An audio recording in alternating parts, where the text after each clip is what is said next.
Eh bien bonjour à tous messieurs dames, j'espère que vous allez bien aujourd'hui. On se retrouve, on est le 2 mai 2024.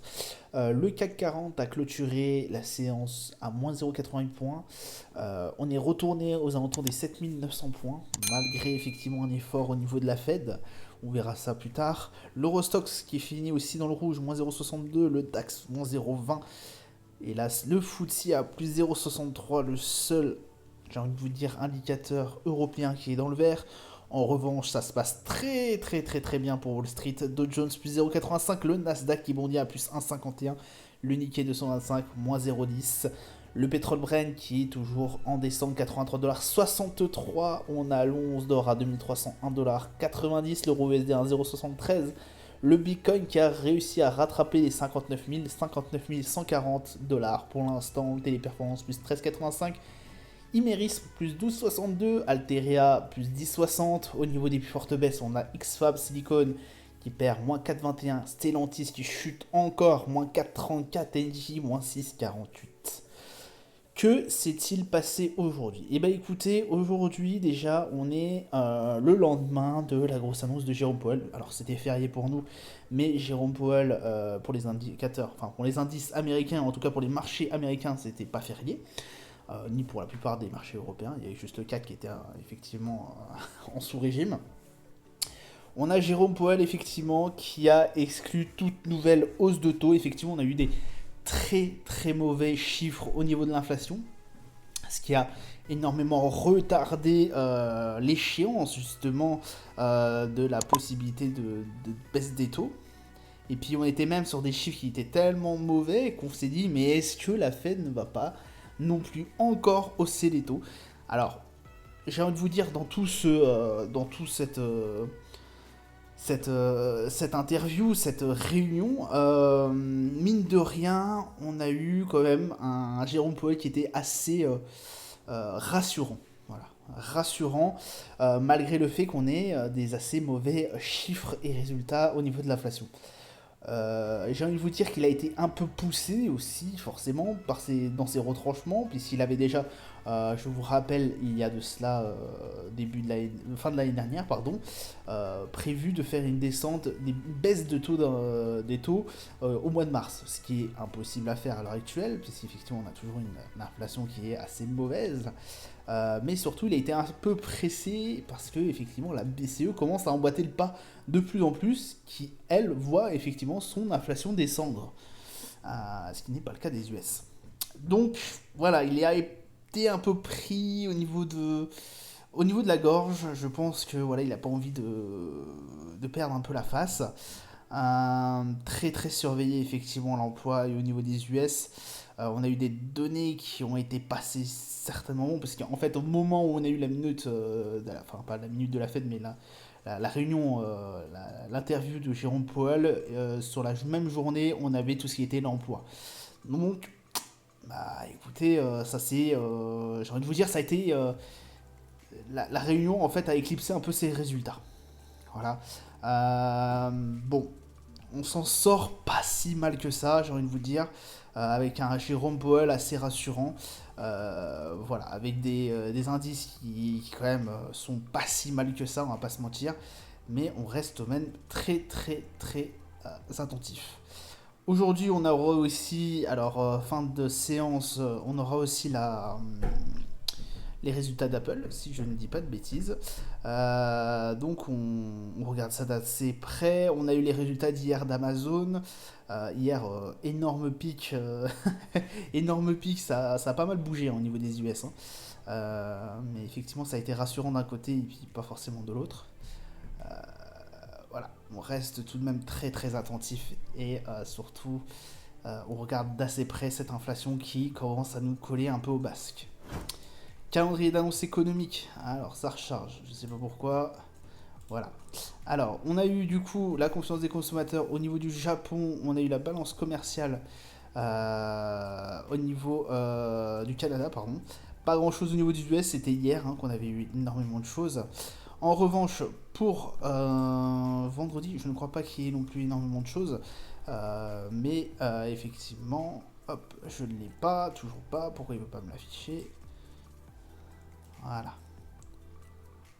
Alors, pour vendredi, on aura le taux de chômage et les paiements non agricoles qui seront extrêmement regardés au niveau des US. Et enfin, l'ISM, tout ce qui est service, aussi à regarder aux alentours des 15 heures au niveau des US. Bon, mine de rien, fin de séance fin de semaine assez intéressante. On va avoir aussi, forcément, les paiements non agricoles vont jouer un rôle important dans cette journée. On va voir un peu au niveau de la Fed ce qui va se passer. Enfin, ça va nous donner un peu le ton. Donc, ce qu'on appelle les paiements non agricoles, c'est simplement l'emploi, tout l'emploi, hors les secteurs non agricoles. Je me rappelle plus ce que ça regroupe, mais je vous avais dit ça dans une autre vidéo. De tête, je ne me rappelle plus. Et on aura le taux de chômage aussi à regarder d'assez près.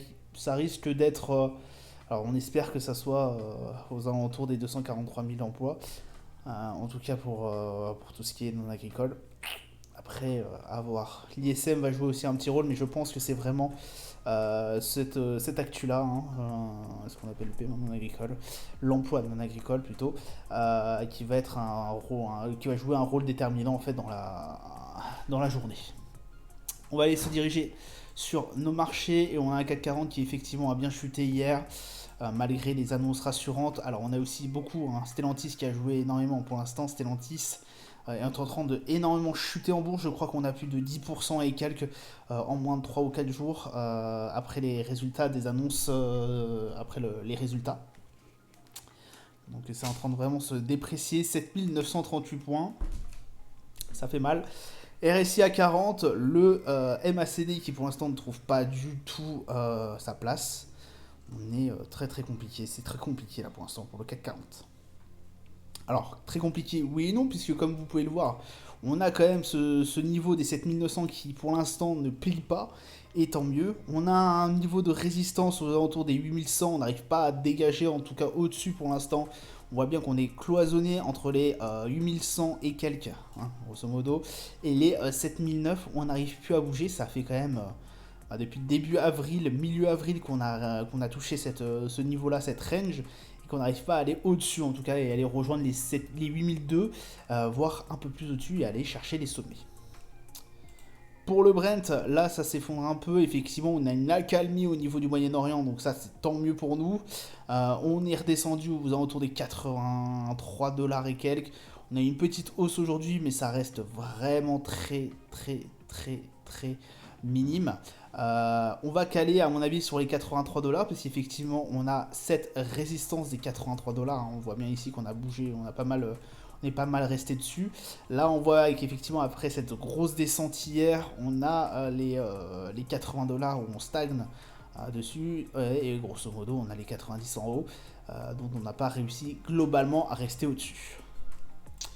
Au niveau du Nasdaq, c'est encore une très très belle journée. Alors je vous dis ça, une très très belle journée, mais effectivement hier, comme vous avez pu le voir, on a eu les résultats d'Amazon, si je ne dis pas de bêtises, qui n'ont pas été fameux et qui nous ont complètement dégagé la bonne nouvelle qu'on avait au niveau, alors bonne nouvelle entre parenthèses, enfin en tout cas les encouragements de Jérôme Powell, j'ai envie de vous dire. Bon, aujourd'hui, ça se trouve, on va finir bien haussier. Il serait possible, notamment, encore une fois, d'aller chercher encore plus haut que les 17 800, ce qui est faisable, puisque, effectivement, avec ce genre de nouvelles, on pourrait aller chercher bien plus haut. Attention quand même, puisqu'on n'est pas à l'abri d'une grosse redescente. On se méfie effectivement de cette bougie qui a été complètement éclipsée hier. Bon, restons tout de même vigilants. 47 au niveau du RSI, on est légèrement en retrait. Le MACD par contre, lui, en revanche, qui est toujours bien dans le domaine baissier. Donc on veille toujours au niveau du Nasdaq et on essaye de voir ce qui va se passer potentiellement prochainement. Le S&P c'est pareil, grosse déception hier, on est bien redescendu, on a fini sur une légère hausse. On a à peu près la même bougie que sur le Nasdaq, effectivement. Grosse bougie baissière avant-hier qui nous a mis pas mal un coup d'arrêt, j'ai envie de vous dire, à ce niveau, à cette hausse.